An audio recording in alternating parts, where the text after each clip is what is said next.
بلدیاتی انتخابات کے نتائج نامنظور، جماعت اسلامی نے احتجاج کا اعلان کر دیا۔ سراج الحق نے بول نیوز سے خصوصی بات چیت کی، کہا کہ کراچی کے نتائج پر شب خون مارا گیا۔ جماعت اسلامی آج احتجاج کرے گی، پیپلز پارٹی کو نتائج بدلنے کی اجازت ہرگز نہیں دیں گے۔ پارٹی کو اس چیز کی اجازت نہیں دیں گے کہ وہ نتائج کو تبدیل کرے اور ایک یونین کونسل اور ایک چھوٹے سے حلقے کے گنتی میں انہوں نے ایک پوری رات ایک دن لگا کر جو رزلٹ دیا ہے، میں سمجھتا ہوں کہ یہ وہاں کے نتائج پر ایک شبخون ہے۔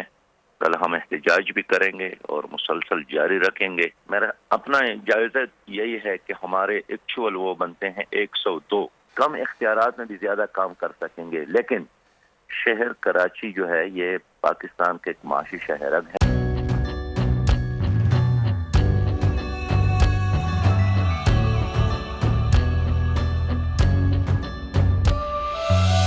کہیں پر بجلی کی ٹینشن، کہیں پر پانی کی ٹینشن، یہ دور سب گزرے ہیں، اب آ گیا الیکشن۔ سن سن کر تھک گئے حکمرانوں کے یہ راگ، جاگ پاکستانی جاگ، جاگ پاکستانی جاگ، جاگ پاکستانی جاگ، جاگ پاکستانی جاگ، جاگ پاکستانی جاگ، جاگ پاکستانی جاگ، جاگ پاکستانی جاگ، جاگ پاکستانی جاگ، جاگ پاکستانی جاگ۔